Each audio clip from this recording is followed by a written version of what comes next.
जय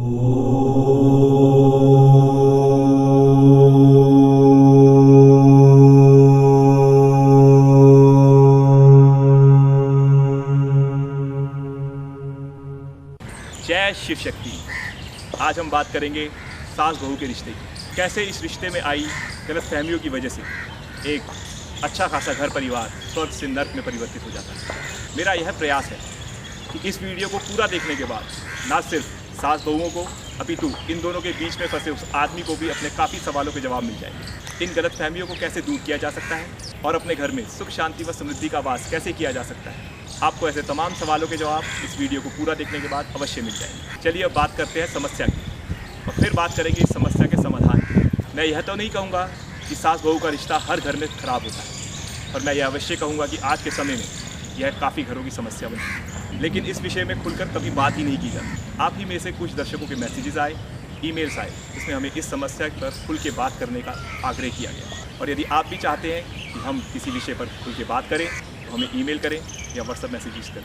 हमारा पूर्ण प्रयास रहेगा कि उस विषय पर हम खुल के बात करें, और सिर्फ बात ही ना करें, उस समस्या का समाधान भी आपके समक्ष अवश्य रखा जाए। चलिए अब बात करते हैं आज के विषय सास बहू।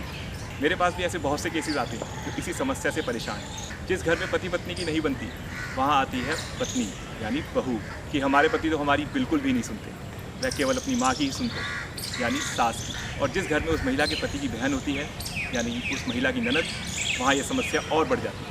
फिर वहाँ समस्या होती है कि मेरे पति सिर्फ अपनी माँ और अपनी बहन की ही सुनते हैं, मेरी बिल्कुल नहीं सुनते। पर हाँ, कुछ घरों में यह समस्या उस बहन के विदा होने के बाद खत्म हो जाती है, किंतु कुछ घरों में उस बहन के विदा होने के बाद भी उस बहन का हस्तक्षेप अपने मायके में बना ही रहता है। वहीं दूसरी तरफ कुछ महिलाएं ऐसी भी आती हैं जहाँ पति पत्नी की तो बनती है, पर वहाँ माँ यानी कि सास इस समस्या से परेशान होती है, और उनका कहना होता है कि मेरा बेटा मेरी बिल्कुल नहीं सुनता, वह सिर्फ अपनी पत्नी की ही सुनता है, वह जोरू का गुलाम हो चुका है, वह सिर्फ अपनी पत्नी की ही सुनता है, जैसा वो कहती है वो वैसा ही करता है, मेरी बिल्कुल भी नहीं सुनता। हालात इन दोनों में से जो भी हो, दोनों का यह सोचना ही घर की सुख शांति को बर्बाद करने के लिए काफ़ी है। अब शुरू होता है बाहरी लोगों का हस्तक्षेप।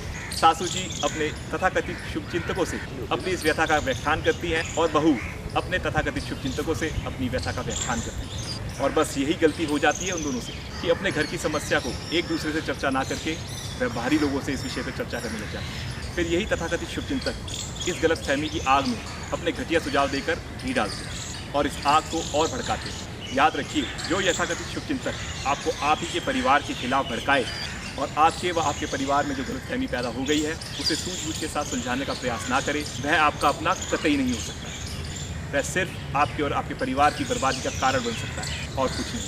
अब ये बाहरी लोग सुझावों की लड़ी लगाना शुरू कर देते हैं, और इन सब सुझावों में जो सबसे आम सुझाव सामने आता है वह है सास के तथाकथित शुभचिंतक इस निर्णय पर पहुंचते हैं कि तेरे बेटे पर तो तेरी बहू ने जादू टोना कर रखा है, और बहू के तथाकथित शुभचिंतक इस निर्णय पर पहुंचते हैं कि तेरी सास ने तेरे ही पति पर यानी अपने ही बेटे पर जादू टोना कर रखा है। और पहले से ही परेशान सास और बहुओं के मन में यह बात घर कर जाती है, और फिर जन्म लेता है अंधविश्वास। सास सोचती है मेरा बेटा खतरे में है, मेरे बेटे पर मेरी बहू ने यानी उसी की पत्नी ने जादू टोना किया हुआ और मुझे उसे बचाना है। और बहू सोचती है कि मेरे पति की जान खतरे में, क्योंकि उस पर मेरी सास ने जादू टोना कर रखा है, यानी कि याद रखिए उसी पति की माँ ने उस पर जादू टोना कर रखा है, और अब इसे भी उसे बचाना है। और इन सब में सबसे आश्चर्यजनक बात यह है कि जिस बेचारे पे जादू टोना हुआ है उसे कुछ पता ही नहीं कि उसके ऊपर कुछ जादू टोना भी हो रखा है। वह तो सिर्फ चक्की के 2 हिस्सों में पिस रहा होता है, जिस पर उसकी माँ अपना प्रभुत्व चाहती है और उसकी पत्नी अपना। और इन दोनों की इस जिद की वजह से वह मानसिक और शारीरिक दोनों ही रूप से कमज़ोर होना शुरू हो जाता है। वह बेचारा पहले तो पिस ही रहा होता है, पर अब इस जादू टोने के चक्कर में तो पीसा ही जाएगा। अब अनजाने में दोनों ही सास बहू अपने प्रियजन को बचाने की होड़ में लग जाएंगे, क्योंकि जिन तथाकथित शुभचिंतकों ने यह टोने टोटके का भ्रम पैदा किया होता है वही इन ढूंगी बाबाओं का रास्ता भी दिखाते हैं। ऐसे में यह ढूंगी बाबा इस अटूट रिश्ते की खटास को दूर करने की बजाय बढ़ाने में लग जाते हैं और उनकी हैसियत के मुताबिक मोलभाव करने लगते हैं, क्योंकि वह अच्छे से जानते हैं कि डर जितना ज़्यादा होगा पैसा भी उतना ही ज़्यादा मिलेगा। अब क्योंकि अपने प्रियजन को खोने का डर मन में बैठ चुका है, तो यह महिलाएं किसी भी हद तक जाएंगी, और साथ ही मन में घर करती है एक जिद कि मैंने अपनी सास को नीचा दिखाना है और मैंने अपनी बहू को नीचा दिखाना है। और फिर शुरू होती है जादू टोने को जादू टोने से काटने की होड़। और वह बेचारा आदमी जिसके लिए सब कुछ हो रहा है उसे कुछ पता ही नहीं।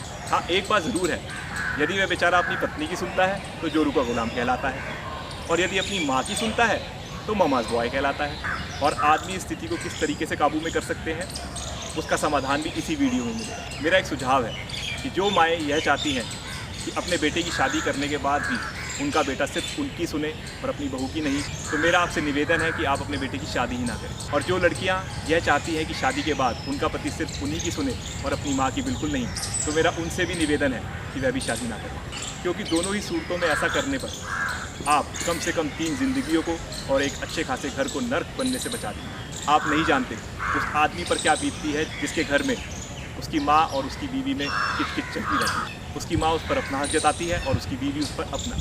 इस कलेश की वजह से ही ना तो उसका मन अपने काम में लगता है और ना ही अपने घर में। इस कारण काम में मन ना लगने की वजह से पैसे का तो नुकसान होता ही है, अपितु घर में शांति ना होने की वजह से सबसे बड़ा नुकसान उसको शारीरिक व मानसिक रूप से उठाना पड़ता है।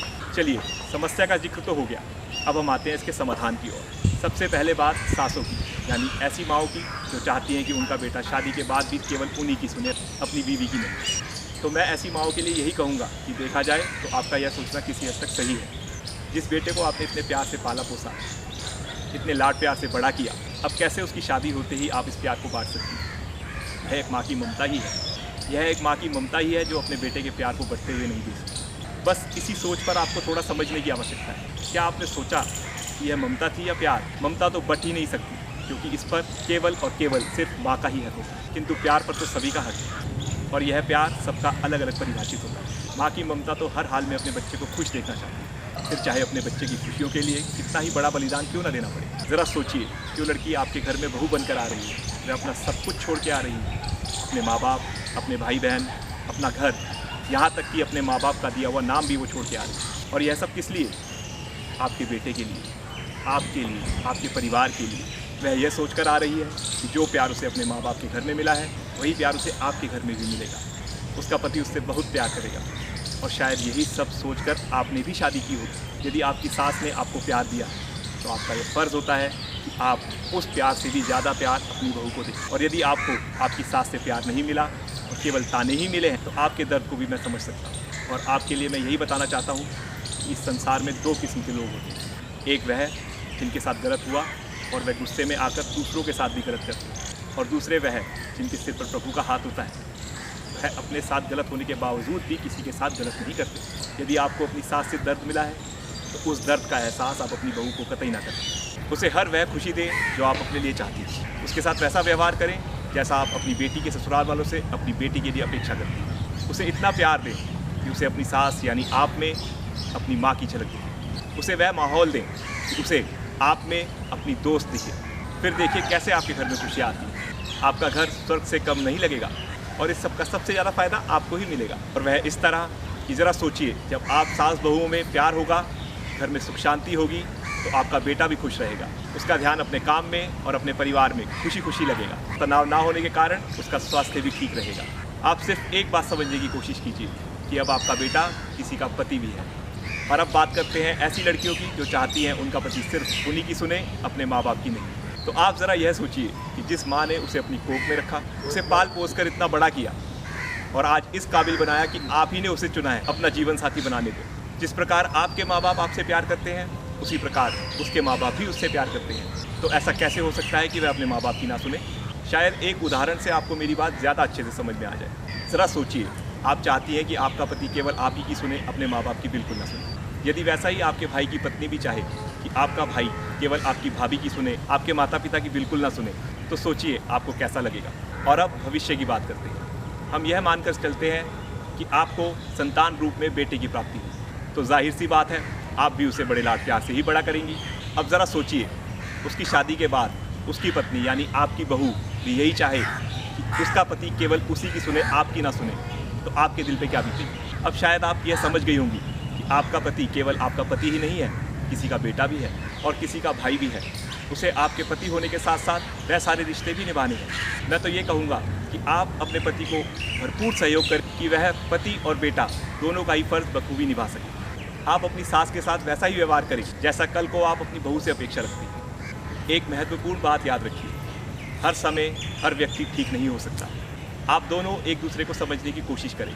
सास यदि ये सोचे कि बहू छोटी है और छोटों से तो गलतियां होती ही रहती हैं और बड़ों का काम है छोटों की गलतियों को माफ़ करना। और जब मैं अपनी बेटी की गलतियों को माफ़ करती आई हूँ तो यह मेरा फ़र्ज़ है कि अपनी बहू की गलतियों को भी नज़रअंदाज करूँ। आपका ऐसा करना आपकी बहू की नज़रों में आपका मान सम्मान और बढ़ाएगा और आपके घर में खुशियों का माहौल बना रहेगा।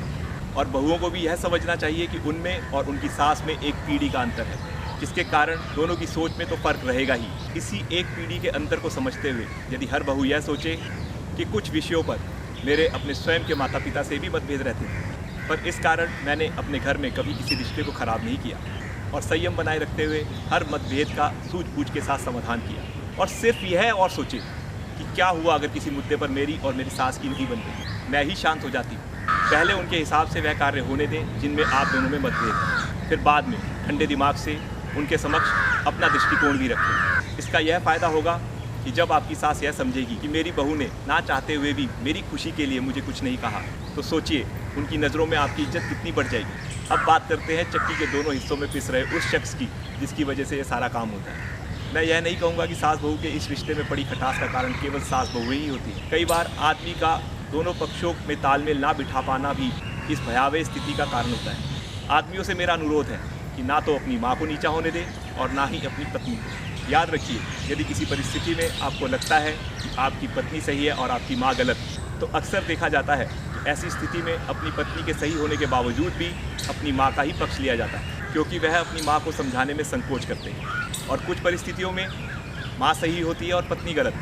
यहाँ कुछ लोग अपनी पत्नी को समझाने में संकोच करते हैं और अपनी माँ के सही होने के बावजूद भी अपनी पत्नी का ही पक्ष लेते हैं। बस यही उनकी सबसे बड़ी गलती होती है। वह यह नहीं जानते कि सही को सही और गलत को गलत ना कहकर और पक्षपात करके उन दोनों के बीच में गलतफहमी का बीज बो रहे हैं, जो कि भविष्य में बहुत घातक सिद्ध होता है। आपको करना यह चाहिए कि समझदारी दिखाते हुए और भविष्य में सास बहू का प्यार हमेशा बना रहे, यह सोचते हुए आप निष्पक्ष निर्णय लें और दोनों में से जो भी गलत है उसे प्यार से अलग से जाकर समझें। और साथ ही उन सास बहुओं को भी यह बात समझनी होगी कि यदि उनके बेटे या उनके पति द्वारा उनको टोका जा रहा है तो वह उसे समझें और उसके उस निर्णय का सम्मान करें। इन सब सुझावों का पालन करते ही आपको यह एहसास होगा कि अपने आप में व अपनी सोच में थोड़ा सा नियंत्रण लाते ही जिसको आप अपना दुश्मन समझ रहे हैं वह आपकी ताकत में परिवर्तित हो जाएगा।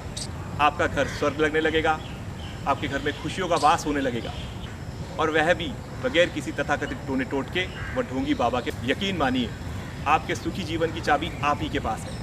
कृपया किसी ढोंगी बाबा और टोने टोटके के चक्कर में पड़कर अपने जीवन में जहर ना भूलें। और एक चेतावनी, ऐसे लोगों से दूर रहें जो हमारे बीच रहकर हमारे शुभचिंतक बनने का ढोंग करते हैं, सास को बहू के खिलाफ और बहू को सास के खिलाफ भड़काते हैं और खुद उस आग में हाथ सेकते हैं, अर्थात उस लड़ाई का आनंद लेते हैं। याद रखिए, घर आपका है, परिवार आपका है और इसे संजो कर रखने की जिम्मेदारी भी आप ही की है। एक दूसरे की बात बाहर करने के बजाय यदि आप एक दूसरे से बात करें तो घर खुशियों से भर जाएगा। इन्हीं पंक्तियों के साथ मैं समाप्त करना चाहूँगा।